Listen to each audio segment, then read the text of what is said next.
What is the kind of the percentage for you of what you wrote versus the final product? How close is it to what you wrote and the intentions of your writing to final product for you?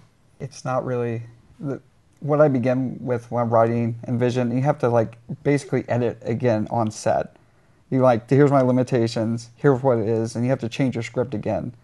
And then I I edit a lot of my shorts, and then I change it again. It's like you can't be married to anything. They've always called editing the final rewrite. Mm-hmm. They say there's like 3 versions. There's the script on paper, the script that you shoot, and then what you do in the edit. Right. It is always better in my head. It's always better in my head than what it ends up being. That's not true now. Really? Heart turned out really well. The remake of Heart turned out really well. Was it better in your head? What? I like it in my head. But is it better than the final product? Of course not. You can't say that because they're recording. What? And I was the producer. No, Heart was the only exception. It was you that produced it. There you go. Talk about a little bit about how you went from writing novels to screenplays, or did you start screenplays and go novel, and compare the two?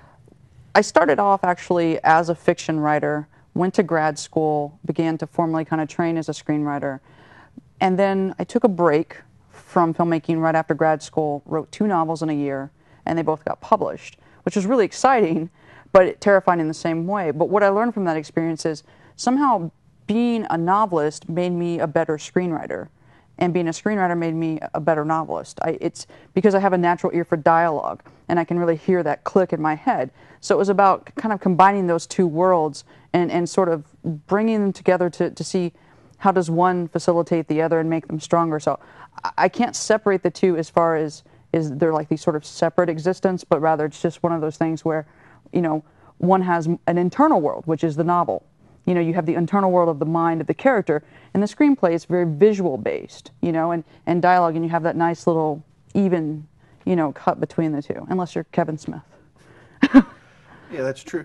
What about kind of this is kind of everybody. What about that theory that, a screenplay, I've heard kind of the formal rule is you can, in a novel, you can write things like, you write about Steven's in the room. He's a college graduate but doesn't have a job. Whereas in a screenplay, if you write that, that's not, there's the whole thing about the rule of, in a screenplay, you're supposed to write in the description only what you can see so that they can then shoot it. You can't write that. You'd have to write instead of Stephen. Right. Instead of saying Stephen is a college graduate, you say pan across a diploma. Well, and then pan across the kind of, but those are the using, unemployment check. Right. But those, I don't know what the 2 of you do, but using those terms, unless I'm directing the film, I caution not to use directing terms as often as I can. I mean, what do the 2 of you do? I keep mine very visual, but also as close as I can to a novel. So my screenplays, when you read them, don't have hardly any technical information in them. Right. It's because I want the read to be good and fun and pleasant. Most people, when they get a screenplay, if they get all this technical stuff, right, they just they put the block up, and exactly, they don't care to read what the heart of the story is. Yeah, I mean, there is that whole thing. There is the rule of, you don't want to give direction. Exactly. Because like the director's going to read a script and go, they're trying to do my job for me. Yeah, and but I was go ahead because there's also the other flip side. But the other flip side is when you have people who are either starting out or just used to writing in a certain way. They take the internal world of a character, his thoughts, his feelings, all this exposition, and they just bleed it onto the page. And it's so frustrating because that's not staying true, Yes, that's not screenwriting. No. That's not. There's that. There's also the whole concept of subtext being the words may not have anything to do with the meaning of the scene. Mm-hmm. You could have a couple that's at the end of the rope. They're talking about the soup, but they're really saying, "I know you cheated on me." Mm-hmm. I know. Those are, so it's like subtlety seems to be something that's missing a lot from screenplays from first timers. And killing the darlings. The things that they wrote really well but don't really fit in the screenplay. Like maybe there was a really incredible scene that's been developed and this incredible dialogue, incredible description, but it doesn't fit the movie, and they don't want to let it go. Because it's something they created, and it's like chop. It's if it doesn't move the story forward, if it isn't exciting to that particular story, it doesn't belong in that script. Maybe that belongs in a different script. I mean, that brings up a good thing about kind of the collaborative art. Right. How many things have you written that have been produced by other people other than yourself? That's most of your work, right? A few things have been produced by other people. And tell me your question again, because right now I'm thinking about the last thing I wrote for somebody. Well, you don't have to, definitely don't have to name names of horror stories kind of thing, but it's more of, tell me about what was it like for you as a screenwriter seeing how somebody else produced your work? I have two stories.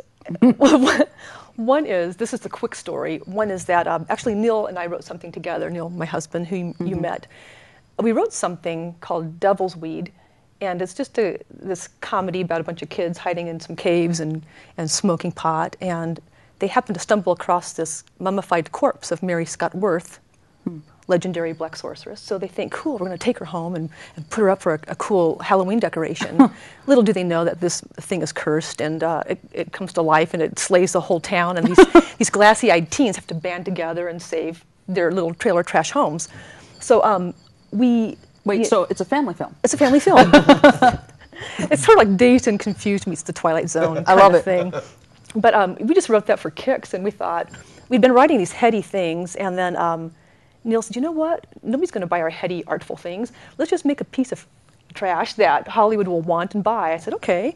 So we did. We got some Mountain Dews and Cheetos, and we sat there, and we worked till 3 in the morning, and we got crazy and just wrote out this crazy stuff. And but somebody in Hollywood became interested in it, and after they read it, they said, we want to option this. We want you guys you can produce it with us if you want. That means they don't have option money when they give you that offer. So we met them.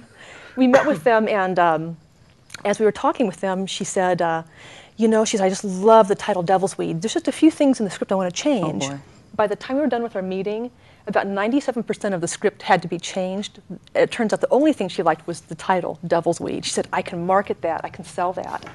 She said, but I want everything, we'll just change everything around in it. It was a completely different rewrite for the script. That didn't happen. We ended up not doing that deal because it's just not a good deal. But the other thing is, when I wrote for another company, they had written their own screenplay. And they had read something that I had written on my own. They said, we really like this, but it's too expensive for us to shoot. So can you take that screenplay that you wrote and sort of put it into this setting that takes place in one lodge? And so I was game. I said, I'll try that, and we'll see what happens. So I gave them 5 scenarios. They took one, they ran with it, and they produced it. However, this is the hard part about being a writer and being in Ohio and then trying to work with LA. They don't always have money to fly you to the set. They don't like writers on the set. And so I told them up front, all of these scenes take place at night, and it's crucial they take place at night. Why? Because our victims are running away from somebody at night. There are cliffs all around. That ups, the stakes. The tension is there. So there's a reason for them to try to run away at night. To try to not run away at night. They're afraid of falling off of a cliff. So they're sort of captive in a spot. Right. They can stay and be killed by the killer who's after them, or they can run and maybe kill themselves in the process. I said, but it has to take place at night. So they can, because if it was daytime, you would see the cliff. Right. Well, so they get on set and they think, it's so hard to shoot at night, let's just turn these scenes into a day shoot. So here are these characters running around, and I ask you, if somebody's after you, with a high-powered tool, and you don't have anything to protect yourself, and it's daylight, would you just not run? I sure as hell would. I would just run. But no, they act stupid because they didn't call me and say, well, we're making a change in the script. Because all they had to do is pick up the phone or send me an email and call and say, we're turning it into a day shoot. What can we do? Because I would have gladly tried to help remedy the situation for them. Try to find a motive. Yes. You would want to find a motive for them. This will be on the. They're wonderful people. You're done in this town. You're done in this town. I do really like the people from Devil's Weed and the people from this last shoot that I will not name the title. They're all wonderful people. I actually still work with them. Well, yeah. It's just, again, it comes down to what are the practicalities of shooting. For them, they probably saved 25% of their budget not having to light all those night exteriors. Sure, I get that. They sacrificed. a But they big part of the sacrificed story. logic. Logic, and then of course didn't go to her where she could have offered them an alternative, as opposed to some silly person following, going, oh, and it doesn't work. Right. Their comeback to me was, oh, it doesn't really matter because it's just a horror movie. Who cares? I'm like, I care. My name's on it. Most viewers probably care. Yeah. Well, yeah, I think that they do. Even people that want to watch schlocky horror, you can still make good schlocky horror. There is a distinct difference between the good and the bad in any genre, be it exploitation, schlock, or what have you. And so I'm all for, communication and bringing writers on board and working with them. If you ever have a problem, that's who to go to and saying, this isn't working. What can we do real quick? But don't you think that the reason they generally don't is because more times than not, the writer is so married to their words? Well, yes and no. I think if you're writing for another company, it's really easy to become the rewrite queen. And I think it just depends on from writer to writer, don't you guys? I would agree with you about that, but what you're saying is a good point. As a director, when I've worked with other writers, sometimes it's very difficult because the writer has created a certain vision, and that ability to accept that the script is a foundation. I don't mean in that case of what happened to you Right. day and night. Literally, that doesn't make sense to me. But it, I don't know the snare. But seriously, I do think that it's hard for a director, especially if the writer is very married to the concept they've created in their head. Maybe the actor won't look the way they wanted them to look. Maybe the art direction doesn't match their art direction in their head. And you can't capture all of that a lot of the time as someone who's a director and a writer. But I do think it is from writer to writer at times. It's just, unfortunately, it's not across the board, so then it gets a bad stereotype is don't get the writer on the set. Right. I mean... Because, I know plenty of writers that are very flexible. They completely understand collaboration. And then I've met the other type of writer where they're so used to autonomy because writing is an autonomous... It's something you do that's private. I mean, Yeah. you're It's- alone in the room for 12 hours. You're creating worlds in your imagination and typing words to create them. Changing that to where we've got 25 to 30 people trying to make this a reality, and certain practicalities can supersede the intention of the writer. It's like, I'm a big believer in collaboration and keeping the writer involved in a shoot as much as possible.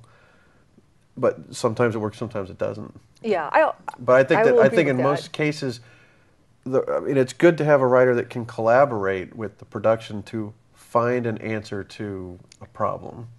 Definitely, because if you let the costume person or the makeup person or anybody else say, well, why don't we just do this? And I can't tell you how many times I've had a development person come in and say, well, we like the script. We want to add a little romance here in this Russian thriller thing.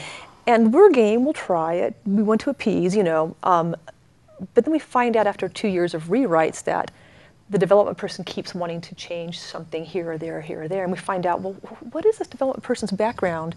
We'll come to find out later that, they just worked at a phone company before they were hired at this film production company, and they have no training whatsoever in the world of any kind of writing. They're probably just following trends. Well, sure, but here's the thing too. A lot of development people, if they don't pipe up and say, well, I think we should do this or this or this, then they're looked at as not necessary, and they feel like, I've got to say something. I've got to say something, because if I don't say anything, if I don't have any input here, they're going to look at me as being unnecessary, and then there goes my job. So they're just justifying. So it's just, you have, but this is true. I mean, that's part of the whole collaboration process. Everybody jumps on the wagon and says what they will.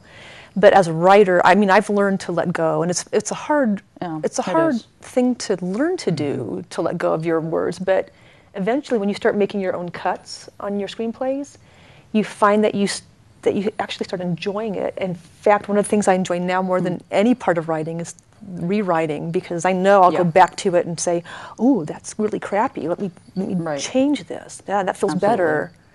And it just like a bottle of wine, sometimes it just has to sit there and not that screenwriters are alcoholics by any means. Right. We were just talking about that earlier about the myth that writers are all smokers and drinkers, caffeine fiends. Yeah.